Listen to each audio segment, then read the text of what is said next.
Palavras que respiram.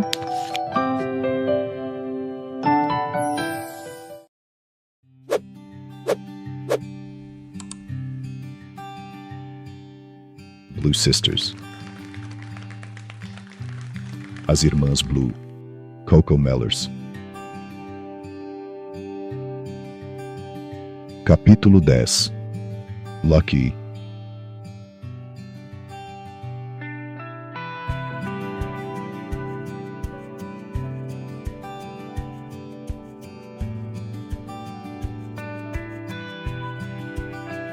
Lucky saiu correndo do apartamento e chegou até a esquina do parque antes de se permitir parar para pensar. Estava respirando com dificuldade. Exceto pelo telefone no bolso, não tinha nada, nem mesmo cigarros. Ela rangeu os dentes e cravou as unhas na palma das mãos. Não ia deixar Avery fazê-la chorar. Ela andou para lá e para cá perto da entrada do parque, procurando alguém de quem pudesse filar um cigarro, até que finalmente viu um empresário fumando que parecia ser um American Spirit. Ele ofereceu-lhe um assim que ela pediu, sorrindo para Lucky enquanto ela se curvava sobre a chama do isqueiro prateado dele. "Você parece familiar", ele disse. "Eu não sou", ela respondeu, inspirando profundamente. "Alguma chance de eu conseguir o seu?" "Nenhuma", Lucky o interrompeu, se virou e desceu a avenida correndo.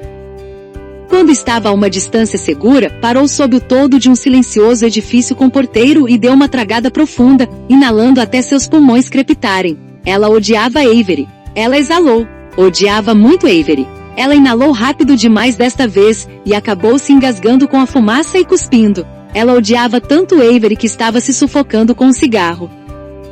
Depois de mais alguns minutos de tragadas furiosas, o porteiro saiu e ficou ao lado dela, pastoreando-a sem dizer uma palavra. Ela já tinha terminado, de toda forma. Lucky jogou a bituca na sarjeta, imediatamente quis mais um e dirigiu-se para o sul. Na esquina da 81ª Street, ela parou e demorou um pouco no alto das escadas de acesso ao metrô. Ela sentiu um vago impulso de ir ao centro da cidade, de volta às vizinhanças onde se sentia mais ela mesma, onde havia menos lembranças das irmãs. Ela disfarçou na entrada, confirmou que não havia seguranças por perto, pulou a catraca com o movimento de quem já tinha prática e pegou o trem da linha C no mesmo instante. Ela gostaria de estar com os fones de ouvido para que pudesse ouvir música. Em vez disso, observou os vários passageiros e tentou escolher uma peça de roupa de cada um para formar um traje para si. Uma mulher asiática que segurava um vaso de planta no colo, e cujas sandálias Lucky tinha decidido mentalmente formar um par com os tênis de Kiss do homem ao lado, olhou para cima e sorriu quando encontrou o olhar dela. Timidamente Lucky retribuiu o sorriso. Depois de passar a última semana inteira ao lado de Bonnie, era estranho estar sozinha na cidade outra vez, livre de trabalho, planos e de pessoas para ver. Ela não morava em Nova York em tempo integral havia anos, mas quando voltava, sempre podia sair com Nick. Ela emergiu pela saída da 8ª Street, ao lado do estabelecimento do pedaço de pizza por $1 e sem nenhum motivo especial. Virou no sentido oeste na Christopher Street. Ela parou em frente a um pet shop elegante e ficou olhando para um cachorrinho cockapoo flanando na vitrine como uma nuvenzinha presa no vidro. Quando a viu, ele ficou sobre as patas de trás e tateou com ansiedade a divisão que os separava, as patas fofinhas escorregando como espanadores pela vitrine. Lucky sorriu e ergueu a mão no vidro. Talvez devesse arranjar um cachorro? Com certeza seria mais leal a ela do que as irmãs. Talvez o cachorro que ela escolhesse teria, por alguma reviravolta cósmica, a alma de Nick renascida nele, um cachorrinho com o temperamento e espírito exatos dela. Lucky se ajoelhou, de modo que o olhar dela e do cachorro estivessem no mesmo nível. Ela tentou olhar dentro daqueles olhos pretos e brilhantes, mas agora ele estava ocupado, correndo atrás do rabo, fazendo acrobacias no piso cheio de papel picado do recinto. O pelo era da cor de biscoitos de gengibre quentinhos. Ela ainda estava tentando captar o olhar dele. "Você é minha irmã?" Quando um casal vestindo camisetas de faculdade combinando parou ao lado dela para falar com o cachorrinho pelo vidro. Lucky se virou e continuou andando. É claro que o cockapoo não era Nick. Aquele filhote tinha uma qualidade de ursinho de pelúcia, de agradar multidões, que poderia parecer com a de Nick para um estranho, mas as pessoas que a conheciam de fato entendiam que aquela não era ela de verdade. Se Nick fosse um cachorro, Ela seria de uma raça nobre e ferozmente leal, como um Saluki, aquelas criaturas míticas adoradas pela realeza egípcia. Não o tipo de bolinha de pelo afável bajulada por qualquer casal de brancos no West Village. Mas seria algo mágico, ela pensou ansiosa, ter Nick ao seu lado outra vez, colocar sua forma sedosa no colo, correr à frente dela para espantar visitas, ou irmãs, indesejadas, uma testemunha muda, mas conhecedora dos seus dias e noites. Ela gostaria de acreditar no céu como os católicos, ou na vida após a morte como os muçulmanos, ou mesmo na reencarnação como os budistas. Ela gostaria de acreditar em qualquer coisa. O funeral de Nick fora realizado na igreja de Santo Inácio de Loyola, no Upper East Side, uma decisão que os pais tomaram sem a opinião das irmãs. Lacey teria votado em colocar as cinzas dela em fogos de artifício e soltá-las no céu noturno, tal qual o funeral de Hunter S. Thompson. Mas os pais insistiram em uma missa fúnebre e, para ser honesta, Lacey acreditava que Nick teria gostado da pompa e circunstância do endereço da Park Avenue. Lacey, Bonnie e Avery tinham se escondido na sacristia no fundo da igreja, sentadas lado a lado em um silêncio sombrio perto do suporte com as batinas, enquanto, do lado de fora, as pessoas iam entrando. Provavelmente foi melhor para Bonnie ficar fora de vista pelo maior tempo possível. Ela tinha perdido a luta uma semana antes, e os ferimentos estavam naquele fase feia de cicatrização, amarelos, verdes e marrons doentios atravessando-lhe as maçãs do rosto e sob os olhos. A mãe espiou ao passar a cabeça pela porta e lançou-lhes um olhar fulminante. Vocês estão aqui, meninas. O que estão fazendo aqui atrás? Vocês estão sendo indelicadas. É o funeral da nossa irmã, mãe, Avery disse. Ninguém espera que a gente dê um show. E quem são aquelas pessoas? Lacey perguntou. São pessoas que conheciam a Nick e a mãe respondeu. Óbvio. Elas se juntaram e espiaram pela porta os enlutados de preto que caminhavam pelo corredor até seus assentos. O pai, parecendo distante e pronto para uma bebida, estava em pé conversando com o padre. Duas mulheres, provavelmente membros da Irmandade de Nick, estava na cara, aproveitado a ocasião para se exibir, pois chegaram em saltos altos oscilantes e mini-vestidos decotados. Uma estava usando um sofisticado chapeuzinho todo enfeitado com penas. Eu sempre disse que a Nick tinha amigos demais, Avery afirmou. Também acho, Lacey concordou. Tipo, quem diabos é aquele ali? Ela apontou para um homem mais velho com cabelo assentado a óleo e usando um terno de linho que parecia caro. Aquele é o pai da Carter Beaumont, a amiga da Nick, eu acho, a mãe disse. É sim, veja, lá está a Carter. Carter Cretina Beaumont, Lacey balançou a cabeça. O que eles estão fazendo aqui? Os Beaumont sempre gostaram da Nick, a mãe explicou melancólica. E vocês meninas precisam ter bons modos. Foi gentileza dele vir. Ele é um homem muito importante. Avery bufou com desprezo. Por quê? Porque ele é rico. A mãe fez um aceno distraído. Ele ajuda muitas pessoas. Ele inventou a gaita para bebês ou algo do tipo. As irmãs se olharam, perplexas. E para que porra os bebês precisariam disso? Lacey perguntou. Acredito que eles precisem tanto quanto os adultos, a mãe disse, de forma afetada. Eles já conseguem controlar a boca para tocar? Avery indagou. Com cabelo assentado a óleo e usando um terno de linho que parecia caro. O quê? A mãe perguntou. Sem falar nos pulmões minúsculos, Lacey disse.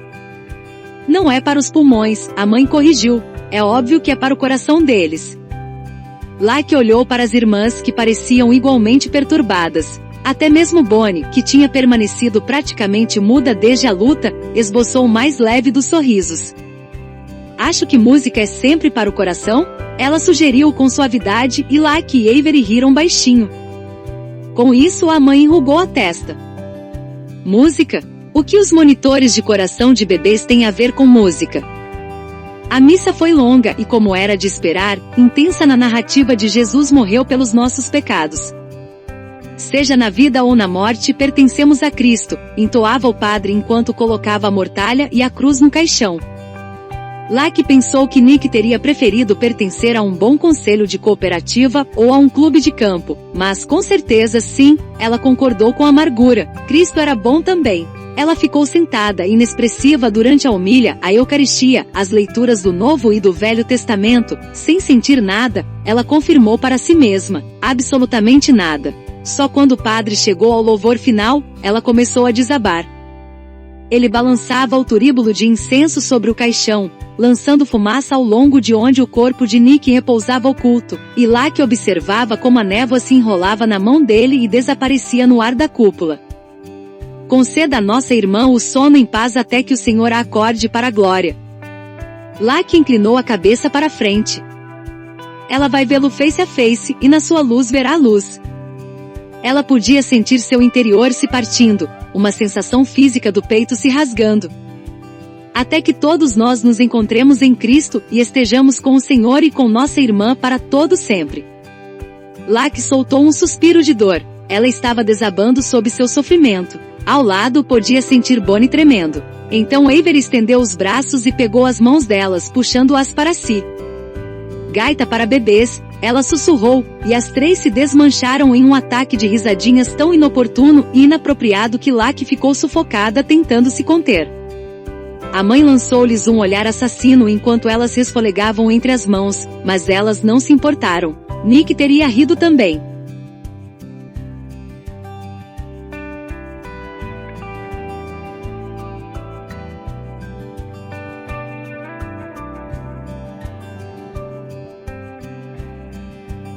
Locke estava vagando sem rumo. Ela virou à esquerda, depois à esquerda novamente, até que se viu ao sul de onde começara, perto das quadras de basquete ao lado da entrada do metrô na West Fourth. Jogadores sem camisa e banhados de suor corriam de um lado para outro nas quadras, os tênis chiando no asfalto quando giravam e passavam correndo pelos outros. Ela talvez devesse aprender algum tipo de esporte em equipe? Isso daria algum propósito para sua vida? Ela tinha suportado um teste breve e humilhante na equipe de vôlei do ensino médio, depois que o treinador a persuadira a tentar, convencido de que sua altura incomum faria dela um talento natural para atacante. Em sua primeira prática, a equipe a tinha iniciado fazendo um círculo apertado, com Locke no centro e elas cantando dizer o quê? Ao que Locke foi instruída a responder em ponto de bala. Ela olhou ao redor para os rostos avermelhados e alegres das colegas atletas, todas gritando com o tipo de satisfação que se traduzia visualmente em angústia e terror, e saiu do círculo, abrindo espaço entre seus corpos inflexíveis com uma determinação silenciosa. Ela ainda se lembrava do alívio de sair daquele círculo infernal, de sair do ginásio, do vestiário, da escola, até que finalmente fora lançada de volta às ruas de Manhattan, onde era anônima e livre. Agora, ela olhava para as figuras agitadas nas quadras, seus rostos retorcidos em um êxtase de concentração e comunhão que ela nunca conheceria. Não, ela não aprenderia um esporte de equipe. Locke não estava e nunca estaria em ponto de bala. Ela precisava continuar se movimentando ou as lembranças a oprimiriam. Estava dando a volta para continuar vagando quando ouviu seu nome ser chamado por uma voz masculina sem fôlego, mas com grande animação. Era Riley, o modelo do sul que ela conhecera em Paris. Hoje seu cabeço loiro e esvoaçante estava preso para trás por uma faixa elástica que deixava seu rosto bonito e inocente em plena exibição. Ele estava pingando de suor e olhava para ela com satisfação. Eu pensei mesmo que fosse você, ele gritou. Ele tinha um jeito lento e deslizante de falar, com vogais prolongadas que soavam como se estivessem mergulhadas em mel. Na boca dele eu soava mais como um suspiro de satisfação do que um pronome. Locke olhou para trás, mas era tarde demais para fingir que não tinha ouvido, pois Riley se aproximava com a animação de um cachorrinho. Ele agarrou o alambrado entre eles e sorriu. Caramba, estou feliz por ver você outra vez. Ele disse. O que está fazendo aqui? Sabe como é, ela desconversou, só andando. Bela camiseta. Ele sorriu. Eu amo as Spice Girls. Você é a pó dos pés à cabeça.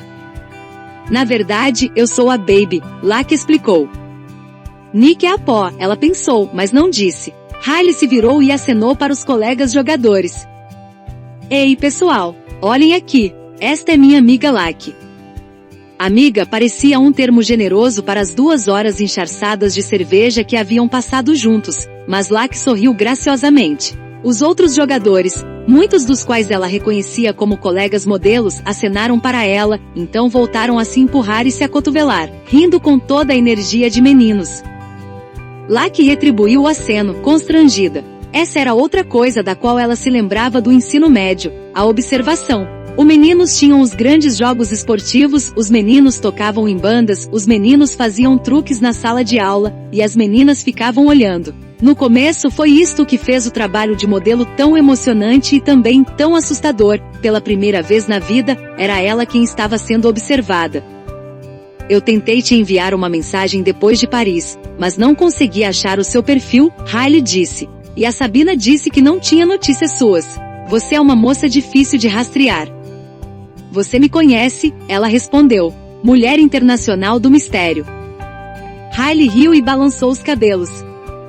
Eu acredito. Lá estava ele de novo. Aquele é o... Então, o que você anda fazendo? Desintoxicando-se de uns 10 anos de drogas e álcool em seu organismo. Pouca coisa. Saindo com a família, essas coisas. Isso aí. Se Riley estava esperando para responder a mesma pergunta, ele logo percebeu que isso não ia acontecer. Ei, o que você vai fazer agora? Ele perguntou com ansiedade no rosto todo. Ela não conseguiu pensar em uma desculpa. Nada, absolutamente nada. Você pode esperar aqui uns minutos? Nós já estamos terminando, e então vamos só dobrar a esquina e beber alguma coisa.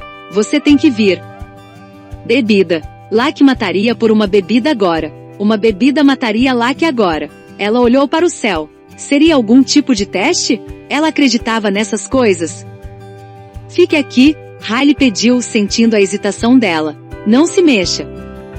Ele caminhou de costas para se juntar aos outros jogadores, sem tirar os olhos dela. Estava radiante.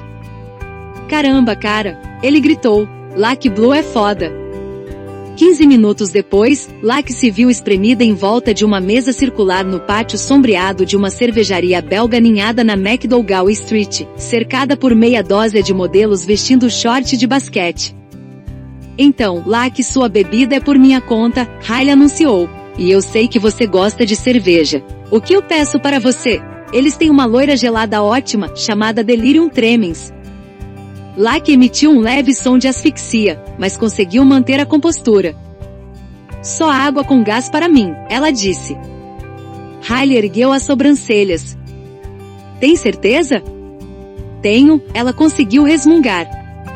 Lucky suportou a primeira rodada de bebidas fumando compulsivamente os cigarros dos outros modelos e engolindo a água com gás, enquanto respondia com monossílabos às perguntas do curiosíssimo Riley, que parecia ter a intenção de descobrir tudo o que podia sobre ela. Ela continuou imaginando o gosto da cerveja descendo gelada pela garganta. Era uma tortura. Quando Riley finalmente saiu da mesa para ir ao banheiro, ela viu a oportunidade de escapar. Ela saltou da cadeira. Eu vou só, ela balbuciou. Eu, já volto. Ela se dirigiu para a saída e foi até a metade do caminho antes que mudasse de ideia e voltasse para dentro. O bar estava escuro e quente, intocado pela luz do sol dispersa lá fora. O aroma chegou até ela imediatamente. Ela podia sentir o cheiro da cerveja de uma forma que nunca conseguirá quando bebia. Era tão doce e familiar. Era de migalhas de pão, folhas de pinheiro e caramelo. Era de terra e fermento e nectarina. Era de alívio. O barman se aproximou dela, esperando pelo pedido. Ela poderia beber. Ninguém nunca saberia. Ela abriu a boca para pedir. Onde fica o banheiro? Ela perguntou. O barman apontou para o fundo, e Lucky esforçou-se para passar pelo balcão e ir na direção que ele tinha apontado. Havia 2 banheiros individuais, cada um com uma janela de vidro fumê na porta. Lucky esperou do lado de fora, vibrando com o desejo contido. Uma mulher alta e atraente saiu de um deles e olhou 2 vezes para Lucky antes de ir embora. Lucky estava acostumada com isso. As mulheres muitas vezes a olhavam mais descaradamente do que os homens, não por interesse sexual ou nem sempre, mas por um tipo de pesquisa competitiva. Isso costumava incomodá-la, mas, desde a decisão de deixar de ser modelo, ela sentiu um distanciamento inédito do seu eu físico. A mulher podia olhar. Ela não estava mais lucrando com o corpo. Lucky esperou sem entrar no banheiro vazio até que Riley emergiu do outro. O rosto dele se iluminou ao vê-la. Ah, você, ele disse. Ele segurou a porta aberta para ela passar, mas ela agarrou a parte da frente da camisa dele e empurrou-o de volta para o banheiro. Quando ele abriu a boca surpreso, ela pressionou a dela contra a dele. E então ela o estava beijando, beijos quentes, violentos, ferozes e vorazes, serpenteando a língua na boca dele, os dentes batendo nos dele. Ela agarrou punhados da camisa de basquete dele e os torceu com os punhos. Ela o envolveu com os braços, esmagando-o nela. Ela sentiu o aperto de suas costelas contra o peito dele. Eles desabaram na pia, e ele a levantou, apertando-a bem enquanto ela enroscava as pernas em volta da cintura dele. O rosto dela estava acima do dele agora, e se pudesse, ela teria desarticulado a mandíbula e o engolido inteiro, como uma cobra faz com um ovo liso e redondo. Ela enfiou os dedos nos cabelos dele, tirou a faixa estúpida e jogou-a no chão. Ele a olhou maravilhado enquanto ela afastava mechas de cabelo dourado do rosto dele com as mãos. Locke pressionou os lábios nos dele sem fôlego e em confusão, até que as pernas dele se afastaram e ela voltou para o chão, fora dos braços de Riley. Ele se afastou dela e colocou uma mão na beirada da janela, recuperando o fôlego. Uau! Ele exalou. Eu não estava esperando por uau! Dele, os dentes batendo nos dele. Não diga nada, Locke disse. Ela se atirou nele de novo, empurrando a mão para dentro do elástico do short de basquete dele. Ela fechou os olhos e o tocou. Ei, ele falou com suavidade, tentando tirar a mão dela. Ei, espere. Ela abriu os olhos. O que foi? Ela perguntou. Poderia ter sido divertida, mas a pergunta foi tensa e impaciente. Ele engoliu em seco e tirou a mão dela de dentro do short. Meus amigos estão lá fora. Vai ser rápido, Locke garantiu, e tentou colocar a mão de volta. E eu não tomei banho. Ele tentou dar um passo para trás e quase caiu no vaso sanitário. Locke seguiu em frente. Eu não me importo. E, por Deus, Locke. Ele agarrou-a pelos ombros e a segurou quieta na frente dele. Eu gosto de você. E acho que você é bacana, sabe? Eu gostaria de sair com você um dia desses. Locke encarou-o sem entender. Você gosta de mim? Ele a soltou e passou a mão pelos cabelos. Bem gosto. Locke piscou. Mas você não sabe nada de mim. Ele ergueu as mãos. Bem, eu tenho tentado, Locke, mas você é um livro difícil de abrir. Talvez, se você fosse a um encontro comigo, eu conseguiria descobrir mais. Locke apertou os olhos. Um encontro? Que tipo de encontro? Eu não sei, não planejei ainda. Podemos fazer qualquer coisa. O que você gosta de fazer? Eu gosto de usar drogas, Locke respondeu, e de beber até apagar. Riley deu uma risada nervosa colorida com algo mais, se era medo ou fascínio, Locke não soube dizer. Mas estou aberta a sugestões, ela acrescentou. Nessa hora, todo o ser dele se animou como um cachorro que acabará de ouvir a porta da frente ser aberta. Então é sim? Ele abriu um sorriso. Isso é ótimo. Uau, certo. Nós poderíamos, não sei, que tal jogar boliche? Locke balançou a cabeça. Nada de esportes. Nada de diversão organizada de nenhum tipo. Próxima. Riley franziu a testa. Certo. Nada de diversão. Tudo bem. Diversão organizada, Locke corrigiu. Eu não sou um monstro. Não odeio diversão. Só odeio que ela me seja forçada. Riley engoliu em seco sério. Pode crer, ele disse. Eu também. Locke engoliu o sorriso. Isso soava falso demais, já que a personalidade de Riley até agora parecia apreciar todo tipo de atividade. De uma festa de aniversário infantil a qualquer outra combinação. Mas ela gostou do esforço dele. Já sei, ele exclamou. A gente podia ir dançar. Eu sou um ótimo dançarino. Depois disso, Locke não pôde conter o sorriso. Você não devia dizer isso sobre si mesmo, ela disse. Mas eu sou. É sério. Tenho muita prática. Eu fazia parte do grupo de dança Kentucky Fried Otis, lá na minha terra. Antes que pudesse se conter, Locke emitiu um som pelo nariz. É o que?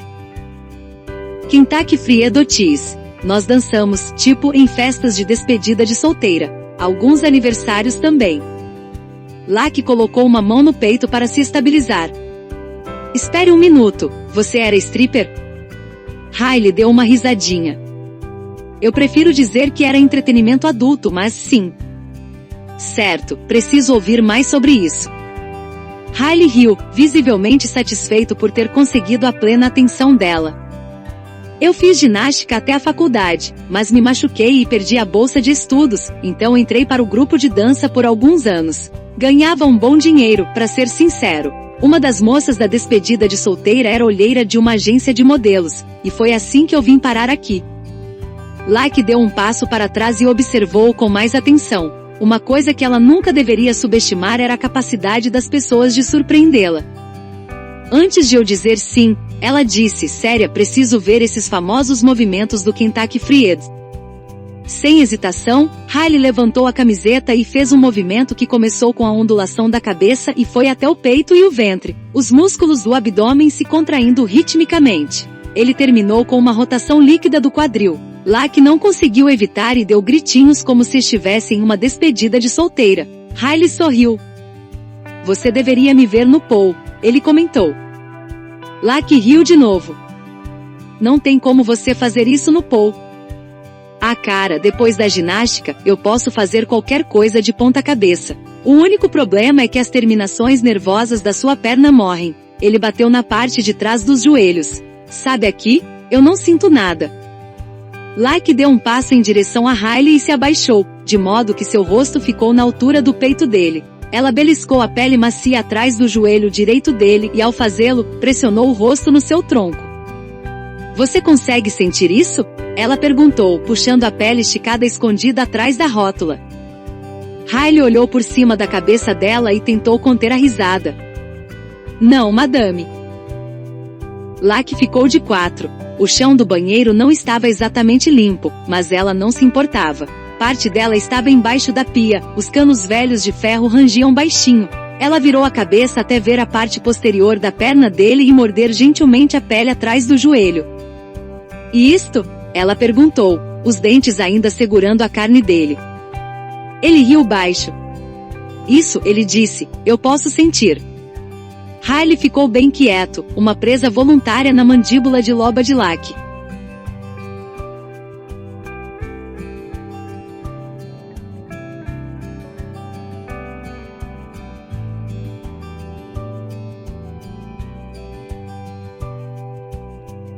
Locke saiu do banheiro com Riley sentindo muita adrenalina. Assim era mais satisfatório. Quando voltou para a mesa, a briga com as irmãs parecia muito distante. Ela se sentou e vasculhou as redondezas em busca de um cigarro, quando um dos modelos empurrou um copo de cerveja gelada na direção dela. Ei, nós pedimos esta para o Petey, mas ele teve que voltar. Você quer? De repente, ela não conseguia se lembrar de por que havia dado tanta importância a parar de beber. Para quem ela estava tentando se provar, afinal? Bonnie? Avery? As irmãs não ligavam para ela. Avery havia dito literalmente que preferia que Locke tivesse morrido, em vez de Nick. E Bonnie sempre escolheria Avery em vez dela. Porque ela se torturava tentando ser uma coisa que não era para ganhar o amor de pessoas que não a queriam. Foda-se, pensou, e agarrou o copo. O gosto era tão bom quanto ela se lembrava. As cervejas se transformaram em tragos em um bar de karaokê em Chinatown, que se transformaram em um serviço de bebidas em um clube no Sorro, no qual eles entraram pela cozinha de um restaurante mexicano, que se transformou em tequila quente na cobertura do loft de um dos modelos, que se transformou em uma corrida a uma loja de conveniência às 4 da manhã para buscar mais berita, que se transformou em dança e carreiras de cocaína enquanto um dos modelos tocava o mais recente single da sua banda meio cringe, mas muito divertida, que se transformou em Riley tentando fazer Locke pôr de novo a camiseta das Spice Girls que ela tinha arrancado do corpo enquanto gritava, fodam-se as Spice Girls, e tomava meia garrafa de vinho barato da loja de conveniência, que se transformou em Locke dizendo a Riley que ele era um careta desgraçado que estava tentando controlá-la, que se transformou em Locke dando uns amassos no dono do loft bem na frente de Riley para mostrar a ele como ela não se importava, que se transformou em Riley ameaçando ir embora, que se transformou em Locke fazendo uma expressão chorosa falsa enquanto mostrava para ele o dedo do meio e exigia do cara do loft que ele fizesse Mais uma carreira para ela que se transformou em Riley indo embora de verdade, que se transformou em Lucky bebendo ainda mais vinho barato, e então em uma cachoeira de vômito em todo o elegante tapete berber e cor de creme do dono do loft, que se transformou em ele a colocando no olho da rua, que se transformou em ela parada na esquina da Green com a Grand Street naquele horário totalmente morto entre 5 e 6 da manhã, no qual só os caminhões de lixo estão na rua, que se transformou em Lucky percebendo que seu telefone estava sem bateria e desabando em uma grade de drenagem na calçada, determinada a dormir lá, que se transformou em olhar para cima e ver Riley caminhando na direção dela, parecendo cansado e triste, explicando que ele tinha voltado porque não achava que o modelo dono do loft fosse um cara muito legal e no fim das contas, ele estava preocupado em levá-la para casa em segurança, que se transformou em Lucky lhe dizendo que ela não tinha casa, que ninguém a amava ou se importava mesmo com ela, então que ele a deixasse lá na grade da calçada para morrer, que se transformou em ele a levando para a casa dele e a colocando na cama com um copo de água e o telefone carregando perto dela, na mesa de cabeceira, que se transformou em ela chorando no travesseiro dele enquanto pedia desculpas inúmeras vezes, dizendo eu nunca choro, que se transformou em ele dizendo que estava tudo bem, e que ela só precisava dormir um pouco e tudo ficaria melhor de manhã.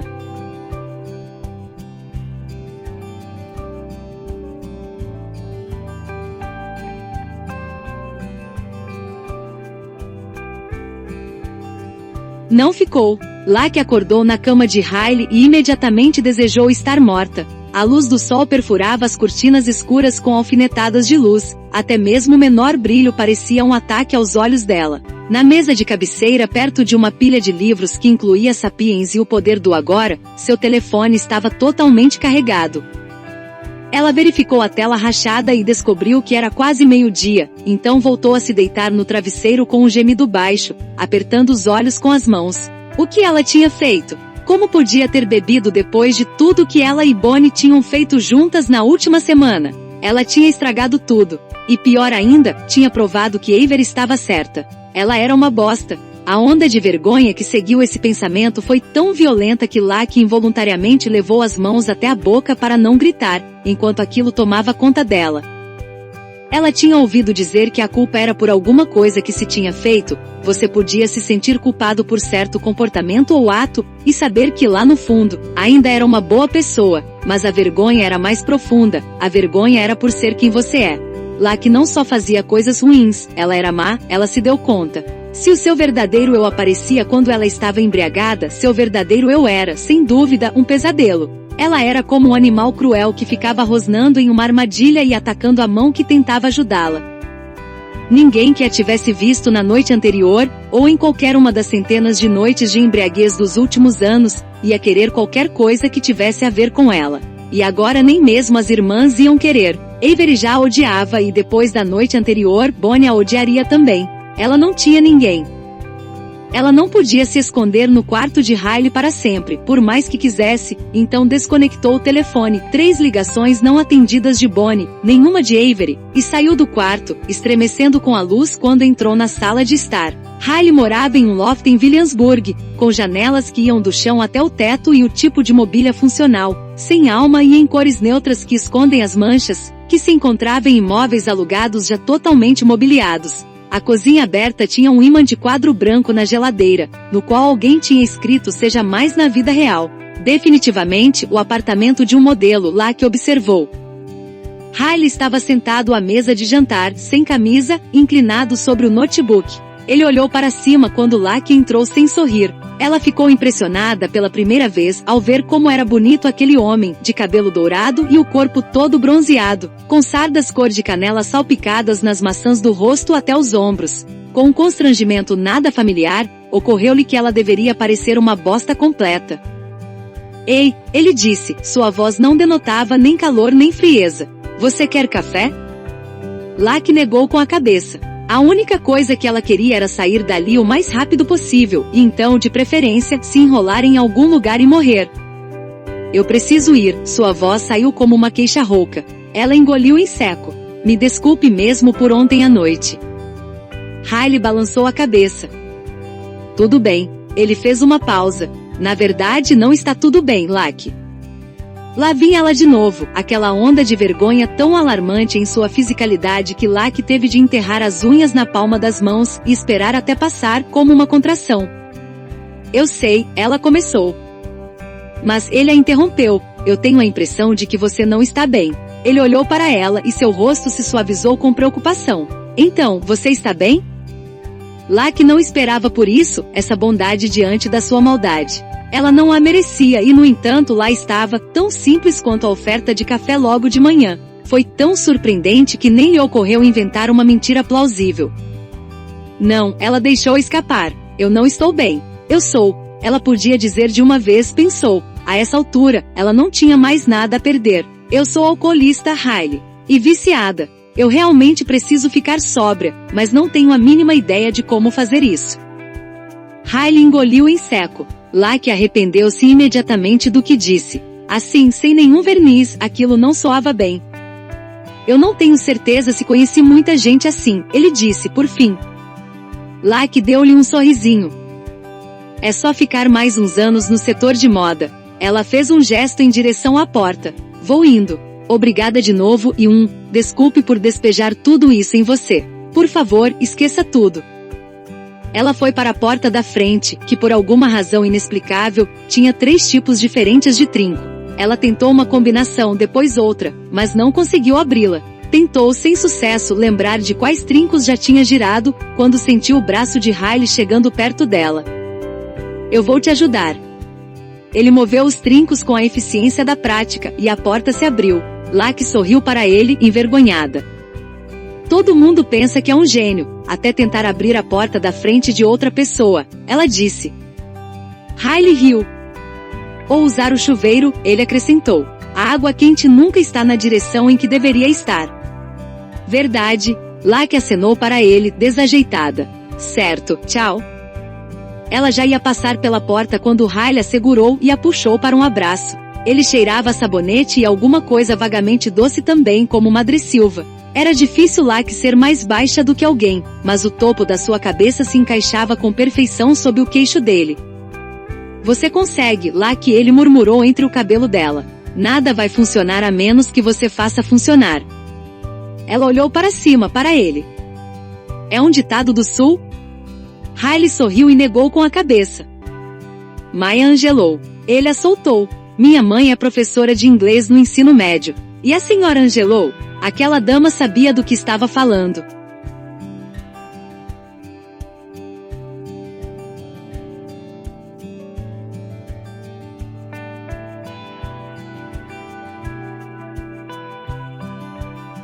Locke caminhou em direção à estação da Marcy Avenue, então mudou de ideia e continuou caminhando até a entrada da ponte Williamsburg. Ela estava muito fraca e de ressaca para ficar fechada em um trem em movimento e de toda forma, não tinha pressa de voltar para o apartamento e enfrentar as irmãs.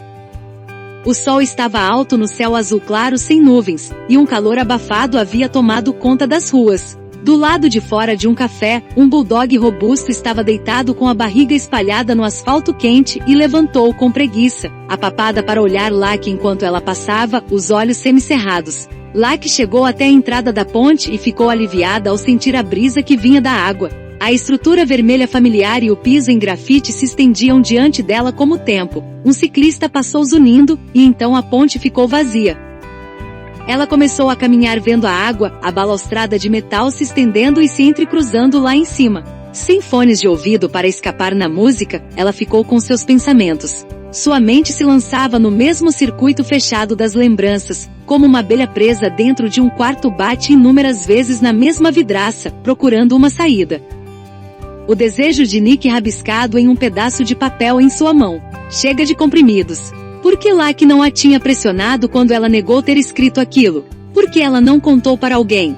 O último telefonema delas. Encontre o que te faz feliz, então vá fundo nisso. A vidraça final que a continha era sempre o funeral de Nick. Locke revia-o sem parar, como se voltar pudesse de alguma forma mudá-lo e abrir alguma janela fechada. Elas tinham se recolhido para uma sala lateral abafada com tapetes altos e peludos e ar-condicionado no mínimo. Serviram chá, café e mini sanduíches, e nada disso teria entusiasmado Nick. Ela teria preferido um daqueles bolos que, quando cortados, liberam granulados de arco-íris, ou bandejas de cupcakes com cores suaves da cafeteria Magnólia, ou uma fonte de chocolate branco, alguma coisa irresistível e absurda para amenizar o clima. Os enlutados circulavam, conversando em tom sombrio, enquanto Lucky e as irmãs ficavam espremidas em um canto como as 3 bruxas de Ashtik. Logo, o tilintar de um copo sobressaiu no ambiente e o pai, trêmulo, se levantou. Não estavam servindo álcool, então ele segurava a água com gás, mas elas sabiam que ele tinha tomado alguma coisa antes para passar por aquela manhã. Loiro e de olhos azuis, ele sempre foi um homem bonito, estilo Frank Sinatra, mas Lucky viu a idade dele naquele dia. O rosto dele estava vermelho e marcado por veias, e seus olhos, no passado translúcidos, tinham um ar nublado. Ele limpou a garganta e olhou para a mão que estava tremendo, e colocou o copo ao lado da mesa perto dele. Eu gostaria de dizer algumas palavras sobre a Nick, nosso anjo, nossa menina querida, ele começou a dizer, olhando ao redor da sala. Agora a mãe dela não vai gostar que eu diga isso, mas quando ela nasceu, eu queria chamá-la de Holly. Eu tive a ideia porque alguns meses antes de Nick nascer, eu tinha lido Bonequinha de Luxo. Ele fez uma pausa para risadas que não vieram. A maioria de vocês provavelmente só conhece o filme com Audrey Hepburn, que é feito para garotas, na verdade não é coisa séria. Podemos acabar com isso? Lucky sussurrou para Avery. Não até você descobrir onde fica o alarme de incêndio, ela sussurrou em resposta. Mas o filme é, na verdade, baseado em um livro do Truman Capote, o pai continuou. Bem, não é nem mesmo um livro inteiro. Como se chama mesmo quando é mais longo que um conto e mais curto que um livro normal? Uma novela, pai. Avery gritou, visivelmente irritada, e algumas pessoas riram. O pai levantou a mão trêmula e apontou para Avery. Vejam, esta é a minha mais velha. Memória fotográfica. A mente como uma armadilha de aço. Não a contrarie, ela nunca esquecerá. Nunca esquece, nunca perdoa. Ele olhou para Avery com frieza, e o coração de Lucky se partiu. Ele ia mesmo criticá-la na frente de toda essa gente? No funeral de Nick? Mas felizmente ele liberou Avery do seu olhar e voltou-se para o grupo de convidados. Agora, onde eu estava? Ah, sim, a novela, obrigado, Avery. Ele pronunciou a palavra com um floreado cético, como se sugerisse que Avery poderia tê-la inventado. A narrativa de Capote é muito mais sombria do que o filme, muito mais sinistra. Ela é essencialmente uma prostituta no livro, embora não se designe assim. Uma acompanhante de alta classe, eu diria. Lucky podia sentir que estava se curvando para frente, como se pudesse se virar do avesso e de alguma forma, desaparecer. Mas ela é charmosa, sabem, carismática. Holly Goligly. Ótimo nome, significa vá com leveza. Então eu disse para minha mulher, vamos chamá-la de Holly. Aqui ele imitou, em uma caricatura exagerada, o sotaque britânico da mãe delas. Nome de uma prostituta, querido? Acho melhor não. Mais uma vez, ele fez uma pausa para risadas que não vieram. Então, tudo bem, nós continuamos a procurar um nome e por sorte, Nick estava quase 2 semanas atrasada, então tivemos um tempo adicional. Na semana antes de ela nascer, eu li Suave à Noite, do F. Scott Fitzgerald, que eu considero seu melhor livro. E há uma personagem nele, Nicole de Ver é o nome dela, que começa o romance em uma ala psiquiátrica. Ela é muito bonita, mas é louca, sabem, uma verdadeira paciente com uma doença mental. Ele tem a capacidade de se lembrar dessa merda, Avery murmurou. Mas nada dos nossos aniversários. Agora, eu sei o que vocês estão pensando, o pai continuou, sorrindo para si mesmo da própria piada. Primeiro uma prostituta, agora uma louca? Esse cara não deve querer mesmo outra filha. Ao lado de Lucky, Bonnie deixou escapar um gemido discreto, o primeiro som que ela emitiu desde que o pai começara a falar. Mas ao final do livro, Nicole é uma mulher diferente. Ao contrário da própria mulher de Fitzgerald, Zelda, que morreu em um incêndio trancada em um hospício, Nicole melhora. E ao final do romance, ela está feliz, sabem, e ela é livre. Ele olhou ao redor da sala para confirmar que todos estavam ouvindo. E isso era o que eu queria para minhas filhas, que o que quer que fosse que a vida jogasse nelas, porque uma coisa que eu sei é que a vida jogaria coisas nelas. Elas sobreviveriam e encontrariam um jeito de serem felizes e livres. O silêncio se aprofundou na sala, aquela qualidade curiosa de quietude quando se pode sentir que a atenção de cada pessoa presente se aprofundou. É claro que agora eu acho que cometi um erro, ele disse. Talvez, se eu a tivesse chamado de Holly, as coisas poderiam ter sido diferentes. Talvez ela não tivesse. Ele parou por um instante. Lucky pensou por um momento que ele estava se sufocando, mas ele estava engolindo as lágrimas. A mãe dela se levantou e correu para o lado dele, mas ele a afastou com um gesto. Sente-se, ele rosnou, e a mãe, repreendida, voltou para seu lugar. Vá com leveza é o que eu desejo para ela agora. A vida da Nick se tornou difícil demais, e eu rezo para que agora, onde quer que ela esteja, que possa ir com leveza. Ele se virou e enquadrou Lucky, Bonnie e Avery em seu olhar azul enevoado. E para vocês, minhas filhas remanescentes, que continuam vivendo depois desta perda, é isso que eu desejo. Ele pegou o copo novamente, tremendo. Então, se me permitem, façamos um brinde para nossa filha querida, nossa menina preciosa, Nicole Blue. Ele ergueu o copo acima da cabeça, lágrimas rolavam incontidas pelo seu rosto. Onde quer você esteja, Nick, vá com leveza. Vá com leveza. Nick, vá com leveza, entoaram os enlutados. Soava como uma canção, Lucky pensou, mas na realidade era uma oração. Nick, vá com leveza.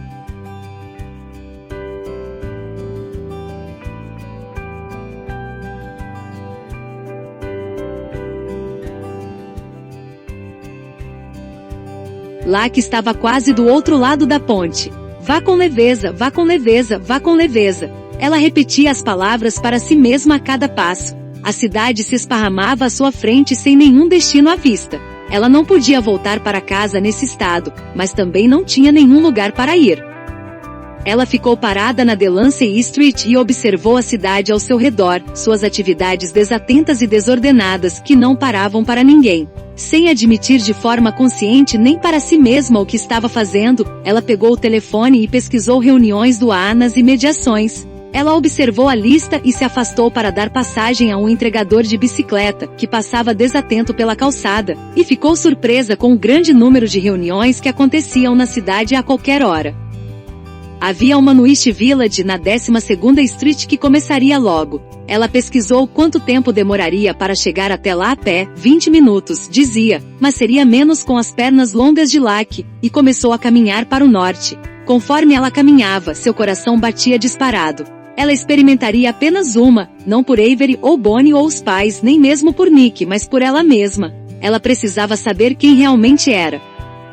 Ela chegou ao East Village e passou pelo endereço várias vezes antes de voltar e encontrar uma porta de metal caindo aos pedaços, coberta de adesivos e de tinta descascando. Ficava logo abaixo do nível da rua, a uns poucos degraus de tijolos. Ela desceu e tentou abrir a porta, mas ela não se mexeu. Tentou puxá-la. Nada. Ela balançou o trinco de metal e forçou o ombro contra a porta. Trancada. Lucky subiu os degraus e virou-se depressa, caso a porta tivesse sido aberta por magia, agora que ela parara de tentar. Ela continuava tão impenetrável quanto antes. Lucky não conseguia acreditar, depois de ter se preparado mentalmente para vir e tudo mais. Bem, foda-se você também, ela murmurou. Uma mulher de aparência alegre em traje de corrida neon passou correndo, ficou surpresa e diminuiu o ritmo para um trote sem sair do lugar. A oficina está alagada. Ela avisou para Lucky. Tente dar a volta na esquina da St. Mark's. Ela olhou o relógio Apple. Deve ter uma reunião que começa daqui a pouco. Obrigada, Lucky gritou depois que a mulher foi embora correndo. Lucky observou-a desaparecer ao virar a esquina. Ela estava surpresa, perplexa. Quantos nova-iorquinos de aparência comum ficavam sóbrios em segredo? Ela verificou a lista no telefone e viu que a mulher estava certa. Havia outra reunião a apenas alguns quarteirões de onde ela estava que começaria em 20 minutos.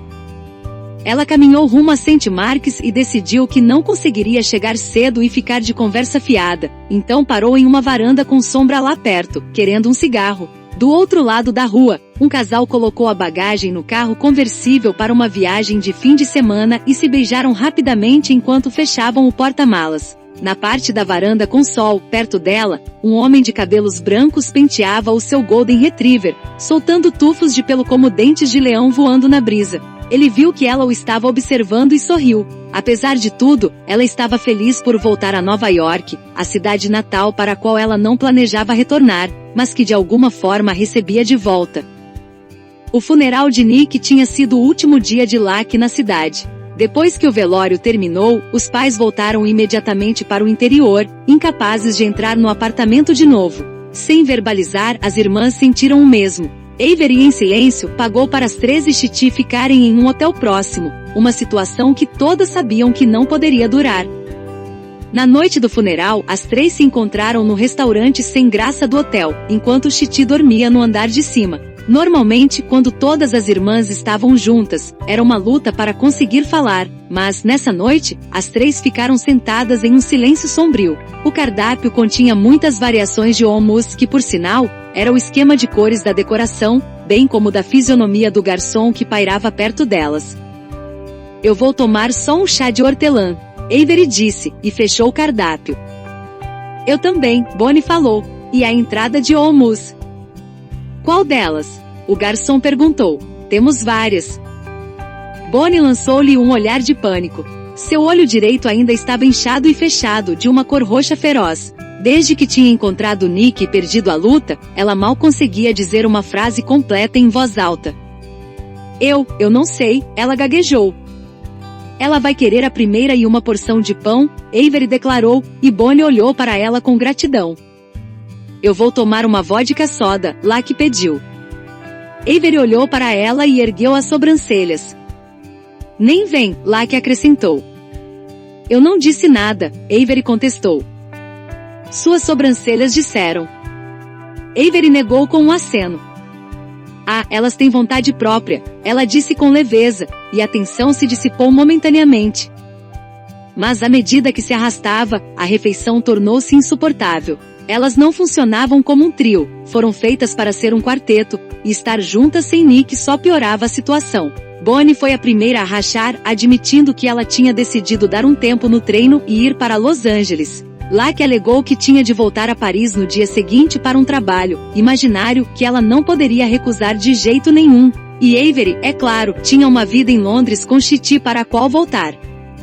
"Vão com leveza", o pai havia implorado a elas. "Mas não lhes mostrará como", então elas tinham simplesmente ido.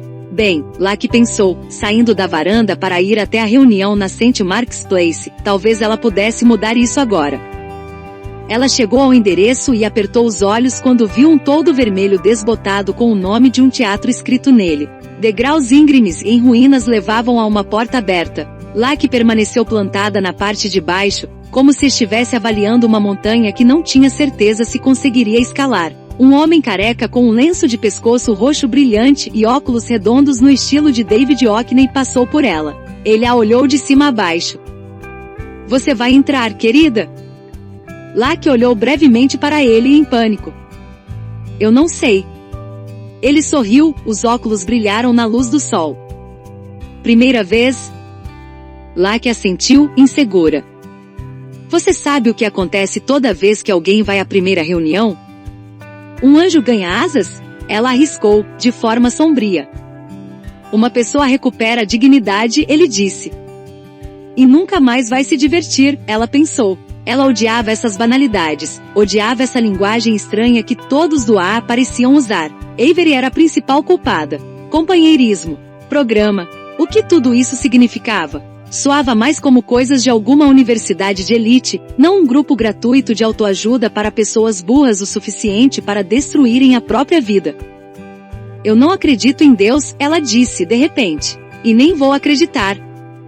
"Ah, isso não é pré-requisito." Ele piscou para ela. "Mas o fato de você estar aqui me diz que alguma coisa certamente acredita em você." E com isso Lucky seguiu a escada acima.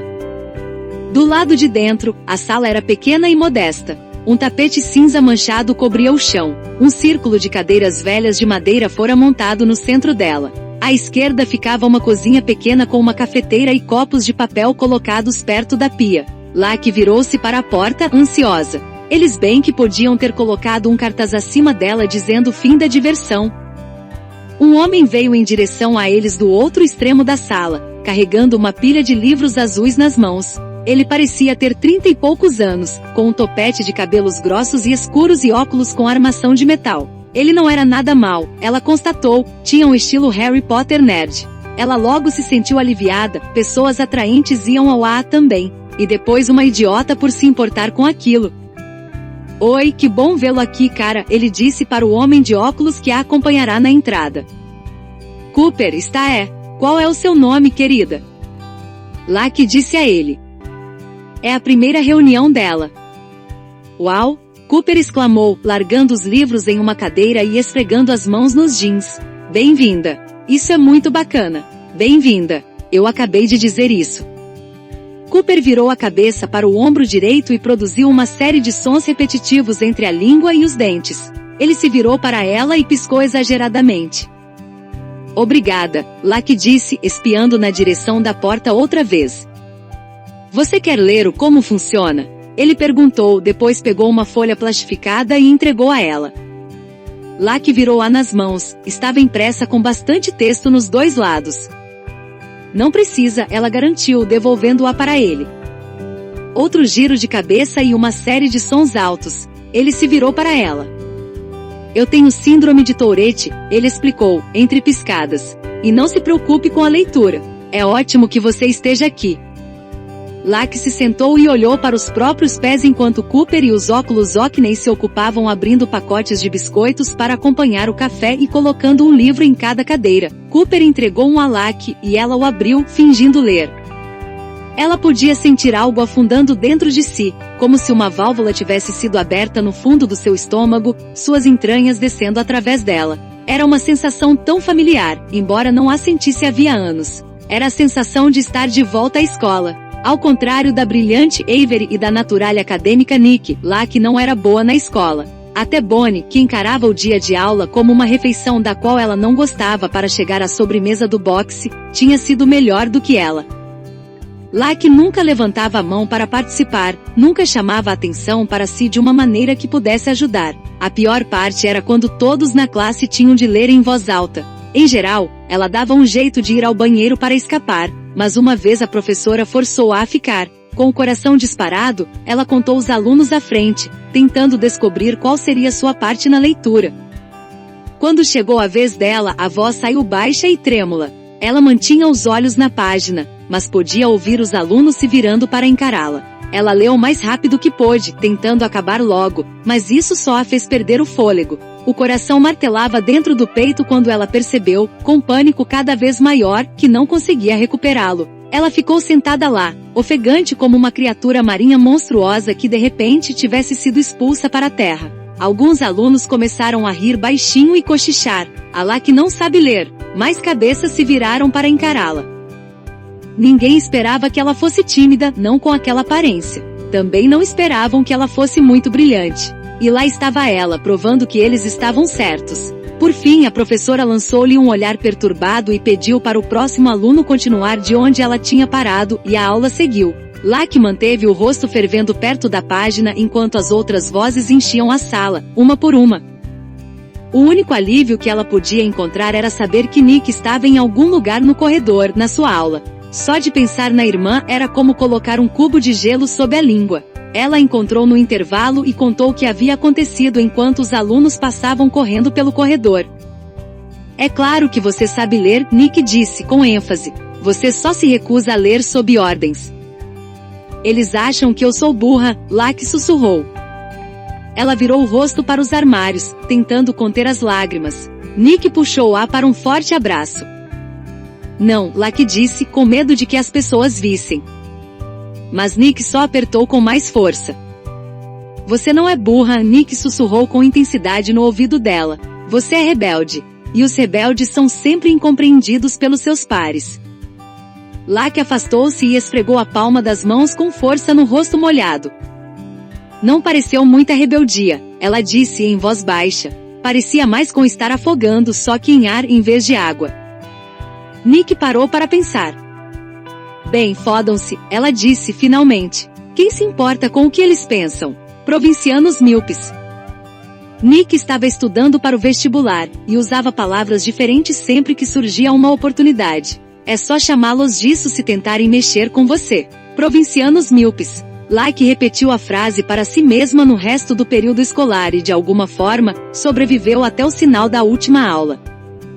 No ano seguinte, Nick foi para a universidade e Lucky começou a trabalhar como modelo em tempo integral. Foi um alívio poder estudar para os testes do ensino médio sozinha, fazendo um trabalho no qual raramente se esperava que ela abrisse a boca. Exceto por uma vez no início da carreira, quando teve de ler um texto para aquele fotógrafo desprezível em quem ela tentava nunca mais pensar. Lacey passou o resto da vida evitando falar ou ler em público.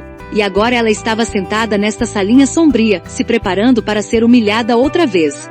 Não, pensou Lacey. Não, obrigada.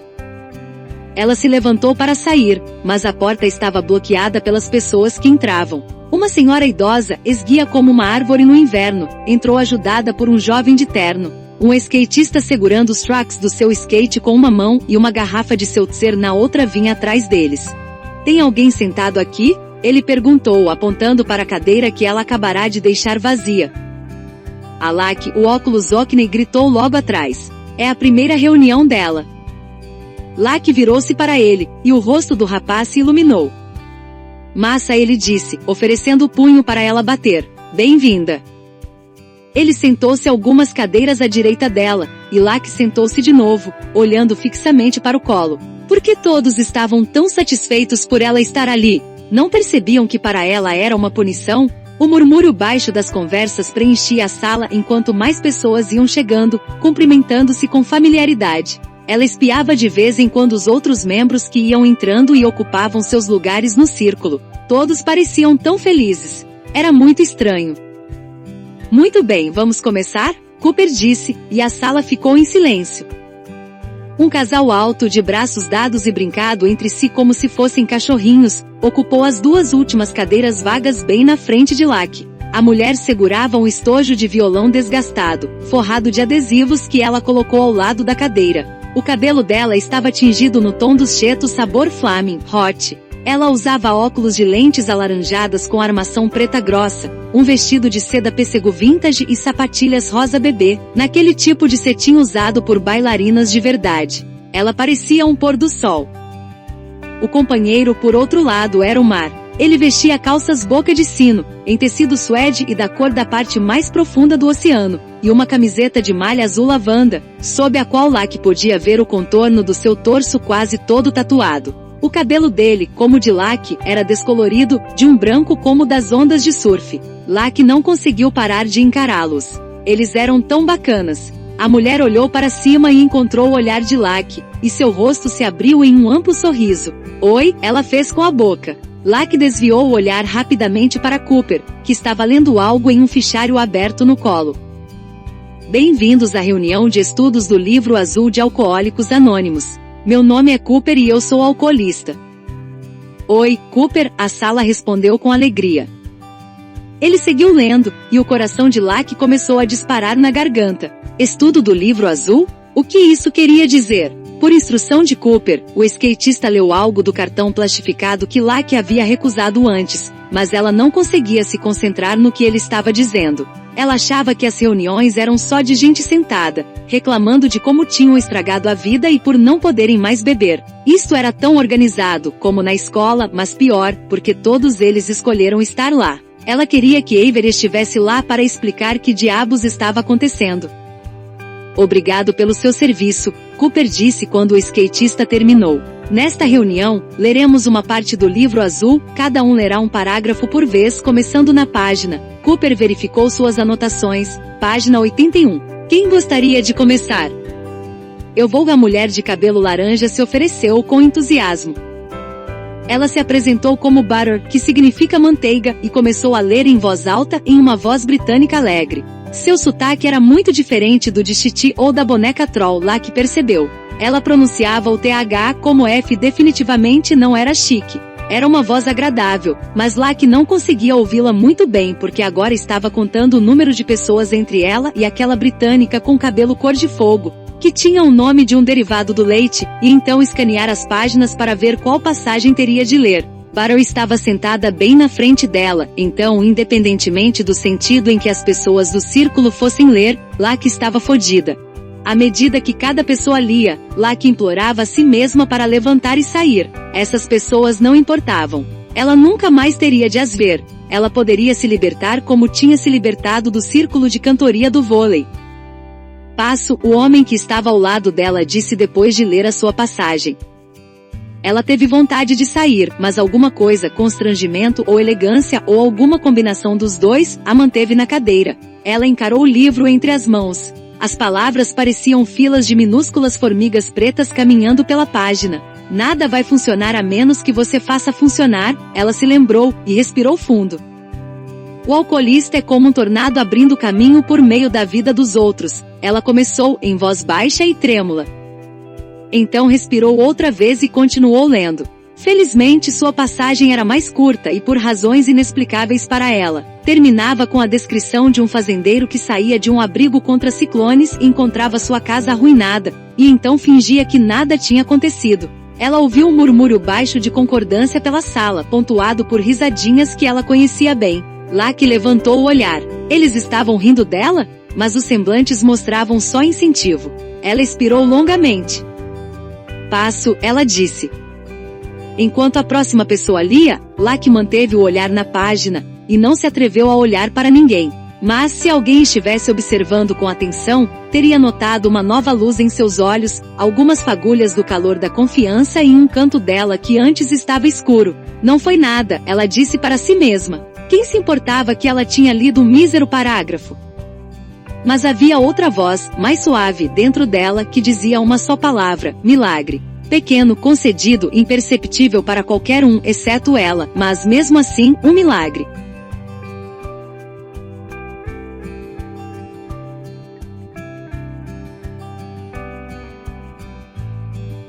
Continua.